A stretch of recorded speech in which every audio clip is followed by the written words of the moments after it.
करने जा रहा हूँ वो आप सबके और पूरे देश के जाने पहचाने हैं।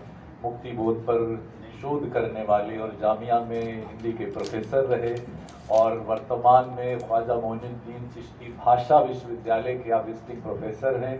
सिडनी यूनिवर्सिटी में प्रोफेसर विजिटिंग प्रोफेसर वहाँ के भी हैं।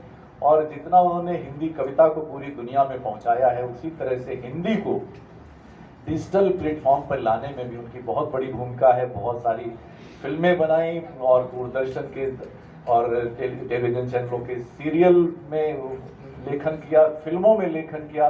बहुत सारी उपलब्धियां उनके नाम की। मैं आमंत्रित करता हूं डॉक्टर अशोक चक्रधर जी को।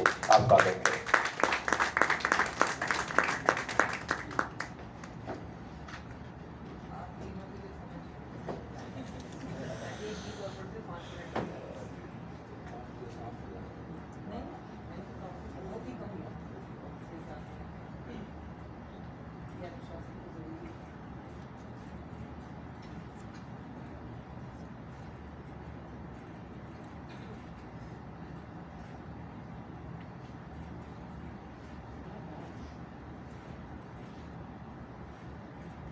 साहित्य अकादमी के इस प्रांगण में डॉक्टर मोहर बेचैन की अध्यक्षता में और सरिता जी जो काव्य पाठ कर गई थी उसकी गूंज अपने अंदर समाते हुए स्वाधीनता एट 75 कवि सम्मेलन है, सम्मेलन नहीं है, सम्मेलन है।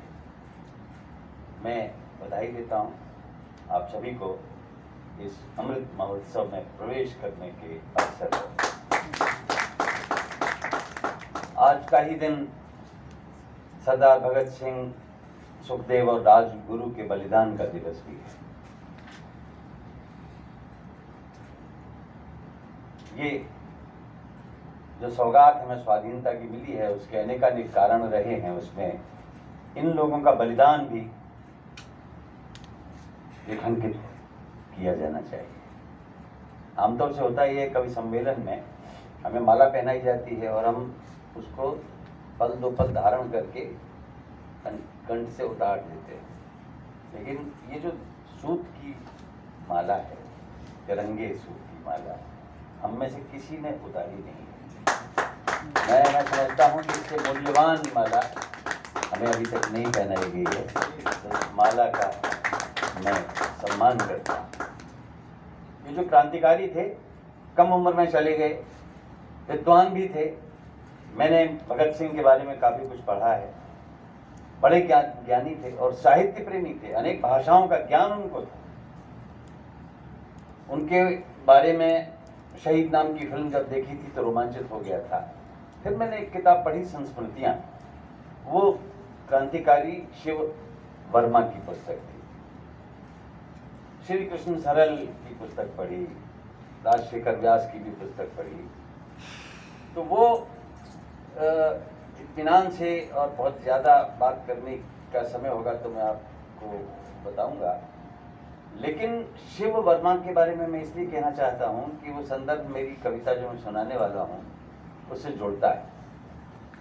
इनको क्रांतिकारी कार्यों में भाग लेने के लिए अनेक बार जेल भेजा गया, ये तो आम बात थी, और 1929 में उनको गिरफ्तार किया गया और काकोरी कांड में फांसी लगने से एक दिन पहले शिव वर्मा जी राम प्रसाद बिस्मिल से भी सगा भाई बनकर मिले थे और बाद में द्वितीय लाहौर षड्यंत्र केस में उन्हें काला पानी यानी अंडमान निकोबार की सेलुलर जेल में भेज दिया गया और 1997 में उनका देहांत हो गया। जन्म हुआ था उस वर्ष जिस वर्ष भगत सिंह जी का हुआ। तो सेल्युलर जेल में मैं 98 में गया और वहाँ देख के रोमांचित हो गया। मैं पढ़ चुका था कि यहाँ शिव वर्मा भी थे और न जाने कितने लोग थे। तो मैं लौट के आया, एक तवल जोशी हमारे दोस्त थे, मैंने उनसे कहा कि भाई अभी भी जीवित हैं जो उस कारागार में रहते थे सेल्युलर जेल में, तो क्यों ना उनका अभिनंदन करो। उन्होंने कभी स्वतंत्रता संग्राम सेनानी होने का लाभ नहीं उठाया। तो खोज की गई और सन 2001 में हम सफल हो पाए कि नेताजी सुभाष चंद्र बोस सभागार में, विराट है, वहाँ 99 उन लोगों को सम्मानित किया गया जिन्होंने उस जेल में समय बिताया। वाह वाह वाह। वहाँ सम्मान्य हमारी मित्र सुषमा स्वराज भी थी और मैंने उस कार्यक्रम का संचालन किया था। वे सब 90 वर्ष से ऊपर के, 90 से ज्यादा लोग बैठे हुए थे। मैं उनकी बातें भी सुन रहा था। एक थे मजूमदार साहब। तो कार्यक्रम प्रारंभ होने से पहले जो उन्होंने बात बताई वो मेरी कविता का आधार बनी। तो सेनानी मजूमदार के सच्चे किस्से पर आधारित मैं बता रहा हूँ। दृश्य यहाँ से प्रारंभ होता है कि अंडमान निकोबार के सेल्युलर जेल में जहाँ कैदी महाराजा नाम के पानी के जहाज से लाए जाते थे, कलकत्ता से या मद्रास से, तो वहाँ मध्य रात्रि में दो कैदी दो काल कोठरियों में शिक्षकों को पकड़े हुए एक दूसरे से बात कर रहे हैं। पहले कैदी ने दूसरे को सुबह पिटाई के बाद रोते हुए देखा। यहां से कविता प्रारंभ होती है। दो कैदी हैं, शिक्षा पकड़ खड़ी, भाई यही कविता सुनानी होगी। हृदय अनमना है, अंधेरा घना है, यह है काला पानी यहाँ खारा पानी जो आंखों में बहता, जो आंखों में रहता, बहाना मना है। हृदय अनमना है, अंधेरा घना है, यह है काला पानी यहाँ खारा पानी जो आंखों में रहता, बहाना मना है। हृदय अनमना है, न दिलन, दूसरा बोला न दिलन मना है न तम ही घना है। ये क्या कह रहे हैं? मुझको हैरत हुई है, बता दूं तुम्हें, एक मुद्दत हुई है, इन आंखों में पीड़ा के आंसू न आए, मैं रोया था। बिल्कुल गलत सूचना है, गलत सूचना। सूचना कौन देगा? अगर झूठ बोला यहां भी पिटेगा। सुबह तेरी जमकर धुनाई हुई थी, काया तेरी थरथराई हुई थी, वहां पर जहां पर है कोल्हू की घानी, वहां मैंने देखा था आंखों में पानी। वाह वाह। तो ये बात है, तूने खुद रोते देखा, कहर मेरे ऊपर स्वयं होते देखा। अगर देखा ही है तो कैसे छिपाऊं, मगर तुझको प्यारे में इतना बताऊं, जो तुझको देखा वो तो धोखा है सारा। नयन जल तो जालिम ने सोखा है सारा। मैं दो एक झांकी दिखाता हूं तुझको, यहाँ कैसे आया बताता हूं तुझको। मुझे एक गली में दरोगा ने पकड़ा, मेरे दोनों हाथों को रस्सी से जकड़ा, समंदर के तट मुझको लाया गया था, महाराजा की झूलती सीढ़ियों पर जबरदस्ती मुझको चढ़ाया गया था। बहन रो रही, मेरी माँ रो रही थी, जरा उनसे हटके किनारे के एक पेड़ से थोड़ा सटके दुपट्टे में दर्द मेरी जान रो रही थी। वहां जितने भी थे मेरे संगी साथी, समझ लो कि बरसात सी हो रही थी। बंधे हाथ थे, कैसे देता विदाई, नहीं आई मुझको जरा भी रुलाई। मुझे उस समय राई रत्ती न गम था, मेरे ओठों पर एक मुस्कान थी और वंदे मातरम था। मेरे ओठों पर एक मुस्कान थी और वंदे मातरम था। महाराजा पर जालिमों ने घसीटा, छड़ी लाद घूंसों से कोड़ों से पीटा। मैं कितना पिटा हूं कहां तक गिनाऊं, लगे जख्म कितने कहां तक दिखाऊं। आहें कभी मुंह से बाहर न भेजी, कराहें कलेजे में मैंने सहेजी। कई बार ऐसा हुआ पिटते पिटते हुई मूर्छनाओं मैंने होश खोया, मगर ये बता दूं मैं हरगिज न रोया। मगर ये बता दूं मैं हरगिज न रोया। पुनः लाद घूंसों से जब होश आया तो मैंने समंदर की लहरों से लिखा, इनकलाब जिंदाबाद नारा गुंजाया। जब से यहाँ हूँ तुमने देखा ही होगा वो क्या कष्ट है जो मैंने भोगा। अब जो कष्ट होते तो सुनिए उनको क्या होते। कभी तोड़े घुटने, कभी काटी एड़ी, कभी बेंत टिकटी, कभी डंडा बेड़ी।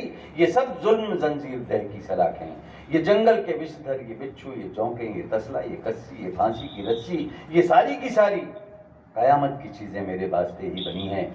मेरी कोठरी में जरा आगे देखो, ये दीवारें मेरे लहू से सनी हैं। वाह वाह। मेरी कोठरी में जरा आके देखो, ये दीवारें मेरे लहू से सनी हैं। कई बार ये पैरहन टाटका जालिमों ने सरापा लहू से भिगोया।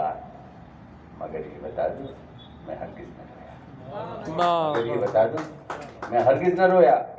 घंटों तलक, ये इन पंक्तियों का आपका ध्यान चाहूंगा। घंटों तलक नारियल जूट की जब बनाता हूँ रस्सी तो फांसें जरा भी कसकती नहीं है।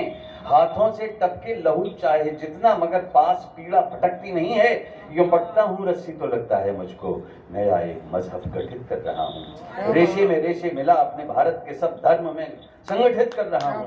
जन जन की पीड़ा को हाथों में मलकर यूं रस्सी की मजबूतियों में पिरोया। मगर ये बता दूं मैं हरगिज नहीं रोया। वाह वाह वाह वाह हरगिज न रोया। दिखे तुमको आंसू, बताऊं वो आंसू दिखे किस वजह से। मैं कोल्हू में जोता गया था सुबह से, लगाता गया गोल चक्कर पे चक्कर, बनाता गया गोल चक्कर पे चक्कर, ले सूखा अलग गोल चक्कर पे चक्कर, लगाता गया और लगाता गया था। तजुर्बा न अपने लिए ये नया था। रस्सी जुए की कमर पर कसी थी, आधी तो वो जिस्म में ही धंसी थी। हुआ मन में जरा ठीक कर लूं, जिगर फेफड़ों में हवा और भर लूं। बस एक पलकों में चलते चलते रुका था, करूं ठीक रस्सी एक कंधा झुका था। अचानक पड़ी पीठ पर एक सोटी, गिराया मुझे खींच मेरी लंगोटी। दनादन दनादन कई बार खाए, मैं सहता गया था बिना तिल मिलाए। हर एक चोट पर अपना मुंह खोलता था, वंदे मातरम बोलता था। वाह अलग देह से जब कष्ट पड़ जाता है तो उसका एहसास नहीं होता। अलग देह से आत्मा थी सहर्षा, अलग देह से आत्मा थी सहर्षा। लगा तन पे जैसे हुई पुष्प वर्षा। अचानक छड़ी की दिशा थोड़ी भटकी, गई टूट तड़ से रखी तेल मटकी। इन आंखों में छींटे गिरे तेल के थे, जो आंसू से निकले इसी तेल के। क्या बात है, वाह वाह वाह वाह। विधाता ने तन ही बनाया है ऐसा, वो काया का पानी लगा आंसू जैसा। करूं क्या कि मटकी की किस्मत थी खोटी, भला होता मुझ पे ही पड़ती वो सोटी। यहाँ इस तरह गहमा गहमी न होती, मैं रोता हूँ ये गलत फहमी न होती। न मैं इतना सहता न तू मुझसे कहता, हृदय अनमना है अंधेरा घना है। ये है काला पानी, यहाँ खारा पानी जो आंखों में रहता बहाना मना है। हृदय अनमना है अंधेरा घना है। सभी पहरेदारों ने डंडा बजाया, वो गलियारा अपनी कड़क से गुंजाया। ये हैं कौन जो गुफ्तगू कर रहे हैं, जो डंडों से बिल्कुल नहीं डर रहे हैं। वाह सभी सो रहे हैं, न मुंह अपना खोलो, हुई रात आधी थोड़ी देर सो लो। वाह वाह मारूंगा जम के जो आवाज आई, क्या भूले हुए हो सुबह की पिटाई। बस एक क्षण को सन्नाटा छाया हवा में, कविता समापन की ओर है। बस एक क्षण को सन्नाटा छाया हवा में, मगर स्वर तभी एक आया हवा में। वो स्वर शीत में जो गर्मा गर्म था, वो स्वर जिसमें ब्रह्मांड भेदी मरम था, वो स्वर जिसमें था हर भारतवासी का दम। वंदे मातरम। वाह वाह।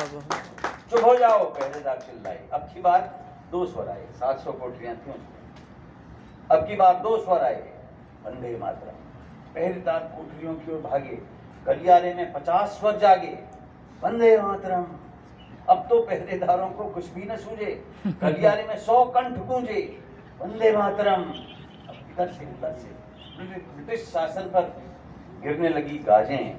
अब गूंज रही थी हर गलियारे की कुल 700 आवाजें, वंदे मातरम। वाह मित्रों, इन अमर शहीदों की स्मृति हमारे दिलों में नहीं होगी कम। इस बात का प्रमाण देते हुए पूरा लगाकर दम, मिलकर वही प्यारा शब्द अपने अंदर गुंजाएं, वंदे मातरम। भारत की एकता की जय के लिए, सारगर्भित समेकित समन्वय के लिए, अपने इस गरिमामयी गर्वोत्सव के लिए, स्वाधीनता के अमृत महोत्सव की। वाह वाह। नहीं है कि मैं आपके बारे में दो शब्द न कहूं।